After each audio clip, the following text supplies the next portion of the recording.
Having an anterior pelvic tilt or a hyperlordotic posture can really be problematic for some. I have kind of struggled with this a lot of my younger life, and once I figured out how to strengthen, control, and add more load, it's been very functional. And so people, and I've also trained many people in how to help their functionality with an anterior pelvic tilt or hyperlordosis through back pain, hip pain, many other different aspects, neck and other things, because they just don't know how to control through here and how to use it to the best of their abilities. So that's what I'm going to go over in this video, is 4 different ways that you can change how you look at your function form and change how you function. And so the first one is knowing your range. Do you know your range of motion? As we put things on certain slack, then we can actually just assess what is your posterior pelvic tilt movement and what is your anterior pelvic tilt movement. We do this through a hands and knees position or quadruped position I call it a bee stinger. It's just moving through posterior pelvic tilt and in an anterior pelvic tilt. And you're learning what your range of motion is. This may be painful for you if you have low back issues. If you do, then don't go all the way to where it hurts. Stop just before it and come back. And I bet as you do this actual exercise, you'll feel things release and you'll be able to reassess what your end ranges are. And you'll figure out what it is to use your core and tuck your tail a little bit more, bee stinger, and to relax it and let your belly sag towards the ground. This helps you to understand what it means to relax and go into that anterior pelvic tilt, and what it means to contract your abdominals and flatten your back, because those are super important for how to control and use your abs to support your back, even if it has more of an anterior pelvic tilt. Now that you know that part, we can look at some of the reasons why you might have an anterior pelvic tilt. One of the biggest reasons that I see this is that you're lacking core support. You're lacking, more specifically, that lowermost core support. And this isn't going to fix it all the way. You may still have more of a lordosis than other people do naturally, and they may have more of a flat back than you do naturally. That's okay. Both are still functional, and you can learn how to strengthen, lift, and be strong through both of them. When it comes to lacking lower core support, one is just learning even how to activate it. That first tip should have helped you with understanding a little bit how to engage and tuck. If you want more tips on how to engage this, check out this video I did just last week on 3 tips to improve your core ab work or exercises. I forgot exactly how I worded it. But anyways, it's up here. Then I want you to think about, are your hip flexors tight? Because this is another thing that can pull you into more of an anterior pelvic tilt. If you just had a baby, if you have had years of lacking core support, if you ride your bike a whole lot and don't do anything else to help you, if you sit a ton during the day, this may be you. One of the ways that we look at hip flexor tightness is we do what's called a Thomas test, and or you can just do a hip flexor stretch. Is that stretching? Does that feel tight? And these are ways that you can look and see, are my hip flexors tight? And do I need to stretch/strengthen them? If something is tight, it doesn't always mean that it just needs to get stretched. It also means that it probably needs to get stronger as well. How we strengthen our hip flexors is we also strengthen our core. Those two come hand in hand, just like core work and glute work do. Those two they marry and walk down the aisle together. And so as you're doing this Thomas test, you are on the edge of your bed or the edge of a mat table, and you hold one leg up towards your chest. It's not all the way to your chest, it's just a little bit off from it. Basically what we're wanting to do is to stabilize your pelvis where it just starts to tip forward, and we come back from that. Then we let our other leg sag down and straight, and if you look at it and your knee is not more towards a 90-degree bend, and then as you lift your leg up, that knee flattens more to 90 degrees, then that tells you your rectus femoris muscle is tight. This is the only part of the quad muscle that comes up and crosses the pelvis. It's very commonly tight in hikers, mountain bikers, cyclists, and people who sit. But mostly the ones that are more active and using their quad muscles a whole lot more, they tend to have a tighter rectus femoris muscle. The other muscles that can be tight are your iliopsoas muscles. These are more that connect in the top part of the femur and that connect either to your kind of the inside part of your pelvis. That's your iliacus. And then your psoas muscle comes up and connects to the front part of your spine, to your lumbar spine. And this is why as you're doing more of your hip flexor stretch, that we need to control and use our lower core.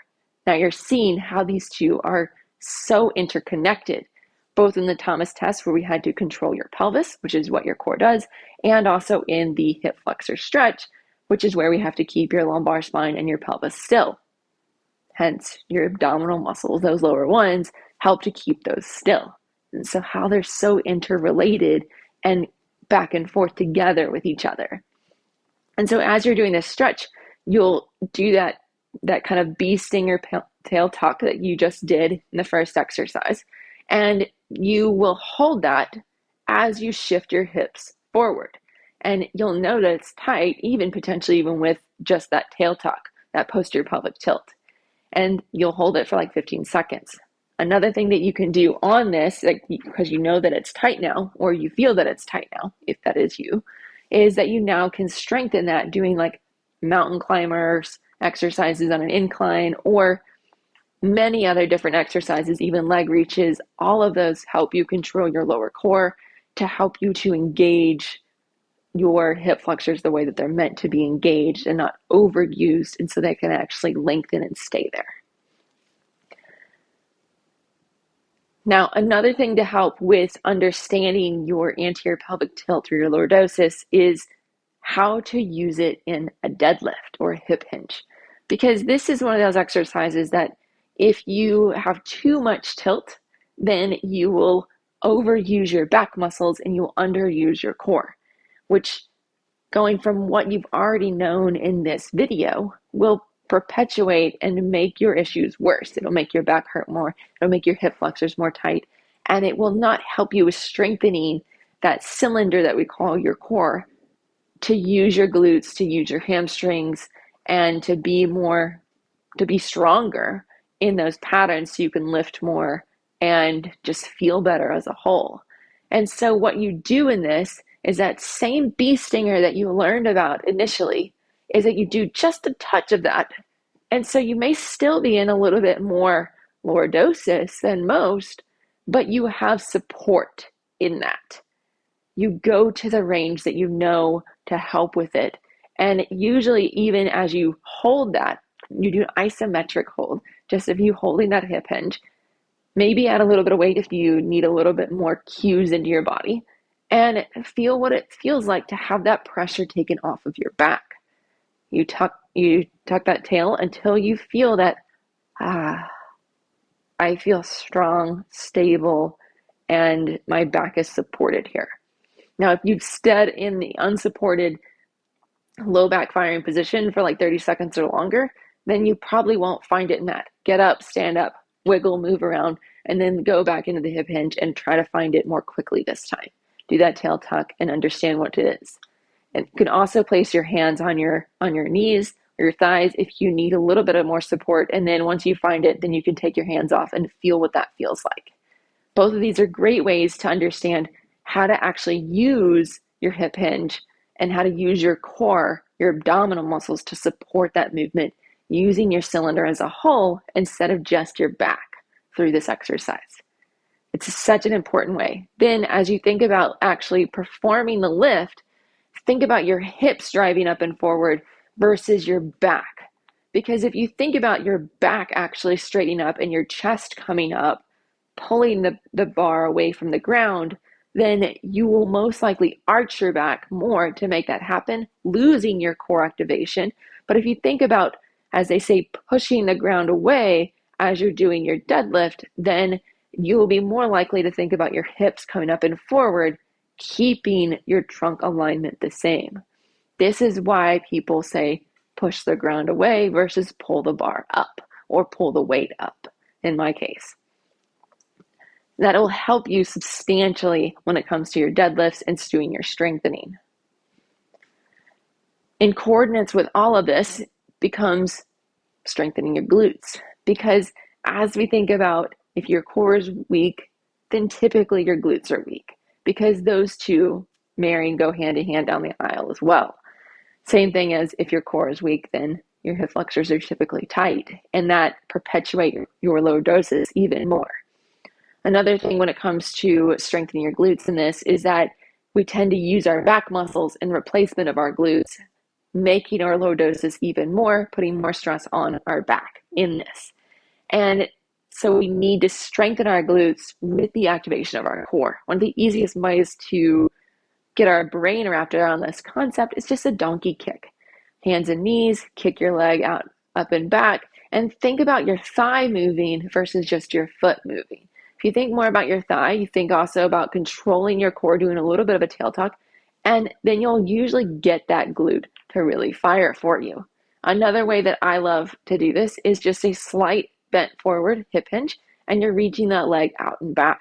And that will again get both stance leg for control and stability. Your core is on controlling that, doing that little bit of bee stinger, and you're reaching that other leg out and back. It's wonderful when it comes to activating glutes and keeping your core on. I hope this was super helpful for you for understanding how you can make your lordosis one even potentially a little bit less, and also functional and strong for you, so it doesn't have such a dramatic role to play in your life. If you are looking for programs to follow, check out my Ride Life membership below. It is great for mountain bikers, women mountain bikers, and also many more people who just want to be stronger, understand their body better, and have a program to follow. I hope you enjoy. Put in the comments below if you have anything that you want to add to this, and hit the subscribe button. Cheers, y'all.